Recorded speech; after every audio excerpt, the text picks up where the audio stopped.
नमस्कार दोस्तों। आज आप लोगों को मैं एक अंधे और लंगड़े की कहानी सुनाने जा रहा हूँ। एक गांव में दो मित्र रहते थे, अंधा और लंगड़ा। दोनों के परिवार वाले नहीं थे। गांव के बाहर एक पीपल का पेड़ था। दोनों उसी के नीचे रहते थे। गांव वाले उन दोनों से बहुत प्रेम करते थे, क्योंकि कोई कुछ काम करने को कहता तो दोनों मित्र मिलकर कर देते थे। गांव का हर व्यक्ति उन दोनों को सुबह शाम कुछ खाने को दे देता था। दोनों आपस में मिलकर प्यार से खा लेते थे। धीरे धीरे समय बीतता गया और सावन का महीना आ गया और बारिश होने लगा। कई सालों बाद इस बार बारिश ऐसी होने लगी कि रुकने का नाम ही नहीं ले रही थी। लगातार 7 दिनों तक बारिश होती रही। गांव पानी से डूबने लगा।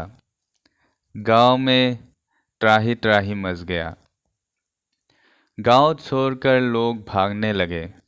अंधे ने कहा लंगड़े से, भाई, यह आवाज़ कैसी आ रही है? लंगड़े ने कहा कि गांव में पानी भरने की वजह से लोग गांव छोड़कर जा रहे हैं। तब अंधे ने कहा कि हम दोनों को भी यहाँ से जाना चाहिए। गांव वाले गांव वालों से बोलो कि वो हमें भी लेकर चले। हमने गांव वालों की बहुत मदद की है, अतः गांव वाले हम दोनों को गांव से बाहर सुरक्षित जगह ले जाने में जरूर मदद करेंगे। लंगड़े ने अपने मित्र के कथानुसार गांव के लोगों से मदद मांगी, परंतु किसी ने उन दोनों असहाय बेचारों की मदद नहीं की। दोनों बेचारे उन मतलबी गांव वालों की इस बात पर बहुत दुखी हुए। लंगड़ा बेचारा रोते गिड़गिड़ाते हुए गांव के लोगों से बोला, भाई, मुझे लेकर जाने में आप लोगों को तकलीफ हो सकती है, परंतु मेरे अंधे मित्र को ले जाने में तो कोई तकलीफ नहीं होगी। तो कृपया करके मेरे इस अंधे मित्र को लेकर चले जाएं। तभी अंधा मित्र अपने लंगड़े मित्र की इस बात को सुनकर रोने लगा और बोला कि मैं यही तुम्हारे साथ ही इस बार में डूबकर मर जाऊंगा, किंतु मैं तुम्हें अकेले यहाँ छोड़कर नहीं जाऊंगा मित्र। यह बात सुनकर लंगड़ा भी रोने लगा और फिर दोनों एक दूसरे के गले लगकर रोने लगे। इसी बीच बिजली की गड़गड़ाहट और बारिश बहुत तेज होने लगी। गांव के सभी लोग गांव छोड़कर चले गए थे और ये दोनों बेचारे इस दुख भरी बेला में अपने अंतिम घड़ी का इंतजार करने लगे। तभी लंगड़ा मित्र अंधे मित्र से कहने लगा कि मैं अपने पैरों से चल नहीं सकता था, लेकिन भाई, तुम उनके साथ चले जा सकते थे। वो तुम्हें बस रास्ते बताते जाते और तुम उसी रास्ते उनके साथ सुरक्षित जगह पहुंच जाते, जिससे तुम्हारी जान बच जाती।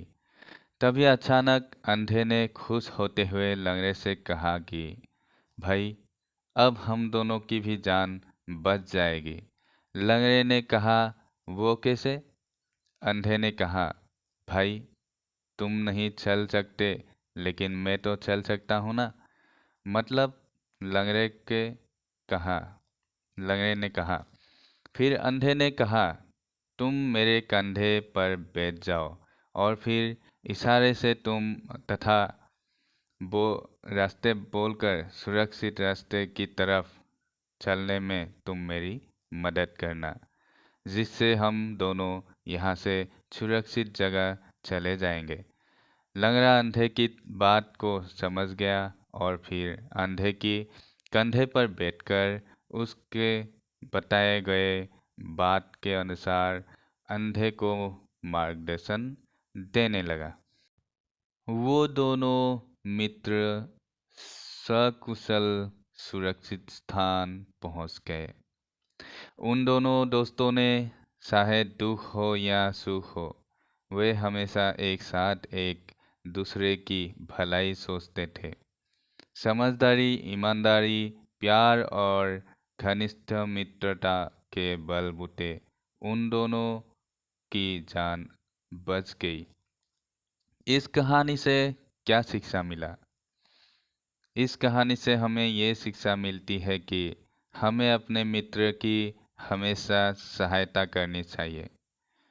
कोई भी समस्या हो, हमेशा अपनी मित्रता निभानी चाहिए, क्योंकि सच्चा मित्र वही होता है जो दूसरे मित्र के प्रति हमेशा ईमानदार हो, हर वक्त उसे उसके भलाई के बारे में सोचे। ऐसी सोच रखने वाले दोस्तों को दुनिया की कोई भी बुरी ताकत उन्हें झुका नहीं सकती। वे हमेशा हर लड़ाई एक साथ मिलकर जीत लेंगे। धन्यवाद। अगर आप लोगों को ये कहानी अच्छी लगी तो आगे दोस्तों के साथ शेयर कीजिएगा और ये कहानी बच्चों को ज़रूर सुनाइएगा। और ऐसे ही अच्छे अच्छे प्रेरणादायक कहानियाँ लेके आऊँगा आप लोगों के लिए। तब तक के लिए नमस्कार। मिलते हैं एक नए कहानी के साथ। धन्यवाद।